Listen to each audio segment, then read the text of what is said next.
Well, hello there. This is Joe from the MTG Dudes doing a deck tech today. I have not done very many arena deck techs for a while, and my buddy Ned's been kind of busy this week, so he's kind of doing his own thing. So I've been working extremely a lot, so I'm in a place where, I actually am on my computer right now. But anyway, they have this new tutorial learn more thing on Arena. Let's get that focused up a little bit, as you can see. And you go in there and it does some tutorial stuff. I don't know if you get rewards for it. I haven't really checked it out. But here's my deck tech. I'm practically out of wild cards. I have 1 mythic rare at the moment. I have 20 uncommon, 2 common. I've been going through getting a lot of stuff because I've not been on Arena much at all lately. And I'm saying all that, taking a minute to say all that, to pretty much say here's my deck. And I made it with what I have available. I think when a lot of people do the decks and they do their deck techs, they do their deck techs based on the fact that they put a lot of time and effort into it, so they go through a lot more packs than I do. And when you're playing this on a regular basis, you can really build up your wild cards. But in my case, I've been so busy with work, and I'm not saying people don't have other things and other lives and other jobs when they do these deck techs. That's not my point. I'm not trying to harp on anybody on what they do. But these are decks that I made with what I have available or what I could afford to put in there with my wild cards. Thus saying that this is my deck. I'm playing a 60 card deck, and this is one of those rare times I actually have 60 cards. Most of my decks are made for the tasks at hand. But I've been doing the last few days I've been doing ranked, and I've actually been doing pretty good. Now I'm not 100% win rate, or anything, but I'm doing pretty good. I'm almost out of bronze, but I know it doesn't sound like much, but again, as much as I play, that's actually pretty good because I've only been playing for about 3 days now. So, and they just started a new league here. So, at my pace, I'm doing really good. I'll have no problem getting the next step up, maybe the next 2 steps up. But it's just, I don't have the time to put into trying to get mythic or anything like that. So just keep that in mind. But these are decks that will help you meet your goals and will help you get it done. But let's get into it. I'm starting off with 4 lunarch veterans. The nice thing about him is you're going to get hit. Obviously, you hit them, they hit you. You lose life throughout the game. He kind of helps with the damage. Whenever another creature enters the battlefield under your control, you gain a life. And then when he dies, you can replay him as a flying creature. If nothing else, you have something that can block a flyer for at least a turn. If he stays on the board, then every time you lose creatures and you sacrifice creatures or whatever, then you gain life that way. So he lets you gain life in a couple different ways. Duelist of Deep Faith. He's a toxic 1 for a 2/2 for 2 mana.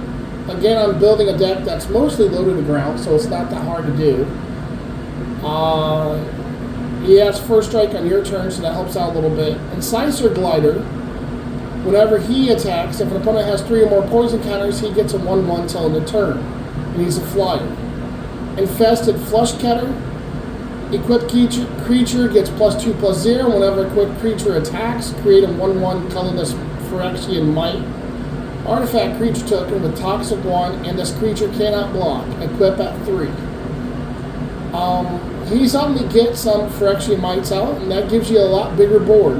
The idea is to throw out quite a few tokens and just keep slamming them. Plummet is really nice if they have flyers. Toxic Scorpion, he's Death Touch. When he enters the battlefield, another target creature you control gains Death Touch. Most people don't like to block Death Touch, so that gives you some free shots. Or he's a really good blocker if they have something they don't want to attack, they don't want to lose.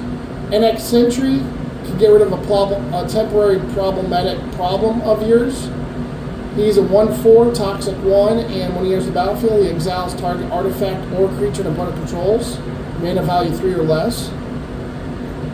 Wedding Announcement. I have gotten some good value out of this card. It's a really, really nice card. At the beginning of your end step, put an invitation counter on Wedding Announcement, and if you attack with 2 or more creatures this turn, draw a card. Otherwise, create a 1/1 white human creature token. Then, if wedding announcement has 3 or more invitation counters on it, transform it. When you transform it, you get wedding festivity, which creatures you control get +1/+1. This is guaranteed to give you either a card draw or 1/1 creature. And then when you flip them, your creatures get 1/1 bigger all across the board. Very nice card. A lot of times I'll get 2 or 3 of these at one time, which really expands what I can do, and I can attack harder. Wandering Emperor, he gives you a 2/2 samurai if you choose, but he's flash. That's really come in handy. Starts with 3, so you bring him in at flash speed, you can get rid of a problematic creature they're attacking with and gain 2 life on your turn you play him. So you can ultimate him on the very first shot. Very nice deal. But the +1 gives you 1/1 and first strike on your creature till the turn. The 1/1 stays. -1, you get a 2/2 white samurai creature token with vigilance.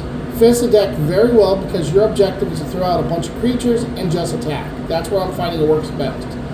Basilica Shepherd, I'm thinking about actually getting rid of him and actually going with something smaller because I'm always having a problem on Arena with the mana. And I like what he does, but I've only got 1 and I can easily replace him with something else. There's a lot of cheaper stuff I can throw in.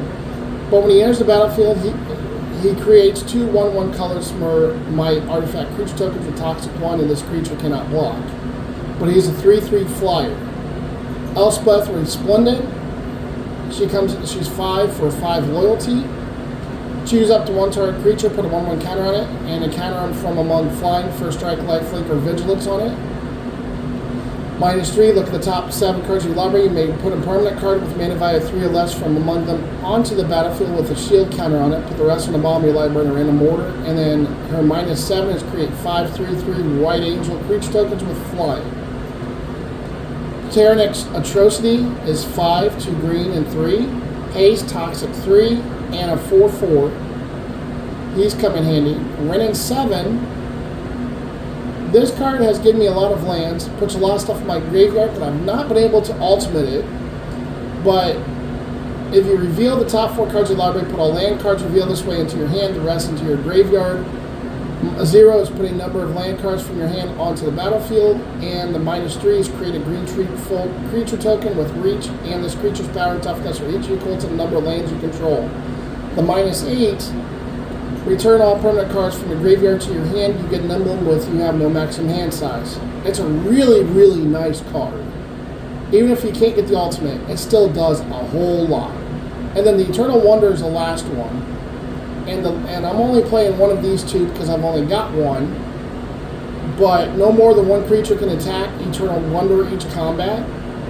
So if you have a lot of tokens on it, it's really hard to do. You can also ultimate it when it comes into play. But that's the first one. Exile up to 1 target artifact or creature. Return that card to the battlefield under its owner's control at the beginning of the next end step. Create a 2/2 white samurai creature token with double strike and a -4 for each player. Choose a creature that player controls. Each player sacrifices all creatures they control, not chosen this way. 13 plains, 10 forests, and for some reason Arena wants me to draw a bunch of forests and not very many lands. I have more plains though. That doesn't make sense. But that's my deck. It's simple, it's low to the ground, and I'm actually thinking I'm going to get rid of Basilica Shepherd, and I'm going to add something else. But I'm going to do that here in a little bit. You guys be blessed. That's my deck. And so far today, I'm actually 3-0. But that's going to change, I'm sure, it's Arena. All right, you guys be blessed, and we'll see you in the next one.